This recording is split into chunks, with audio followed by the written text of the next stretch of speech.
I was coaching this guy once who said that his team had given him feedback, that he was a bad listener, and he was insistent that he was not. So I came for the day to observe how he worked with his team. I observed one of his team members come in to report to him on something, and as the employee started talking, my client started staring off into space with his back partially turned to the employee.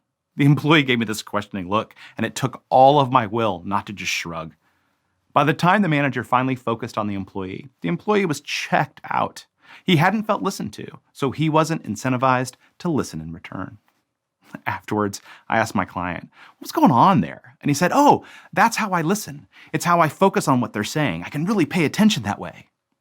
What often gets missed here, and what my clients struggle to see, is that listening is as much about getting the message as it is about making sure the speaker feels listened to. When people don't feel you're listening to them, it can affect their ability to listen in return. There are two sides to this that I want to help you master.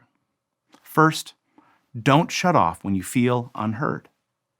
I don't want you to fall into the trap that this employee did. The manager responded with some really great advice, but the employee missed it because he'd stopped listening. So you need to recognize that not everyone is going to have the same level of listening skill as you do. You can't force other people to be better listeners. All you can do is focus on your own listening. So even when faced with somebody that doesn't seem to be listening to you, recognize that perhaps it's just a different listening style.